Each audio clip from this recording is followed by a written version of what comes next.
कहते हैं natural numbers, और नेचुरल नंबर से ही हमारे पास आते हैं प्राइम नंबर्स और कंपोजिट नंबर्स।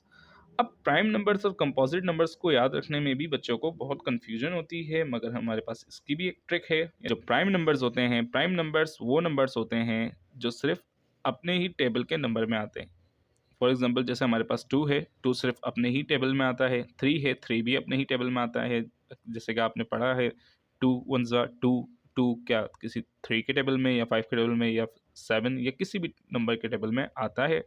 तो जवाब है नहीं। क्यों? क्योंकि 2 सिर्फ अपने ही टेबल में आता है। इसी तरीके से 3 5 7 एंड सो ऑन, ये तमाम नंबर्स सिर्फ अपने ही टेबल्स में आते हैं। तो ये तो हो गए स्टूडेंट्स हमारे प्राइम नंबर्स। अब आते हैं कंपोजिट नंबर्स। कंपोजिट नंबर्स क्या होते हैं?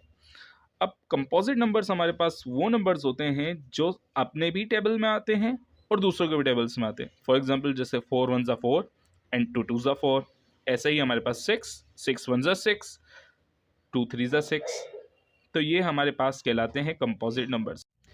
सो आई होप स्टूडेंट्स आपको रियल नंबर्स क्या होते हैं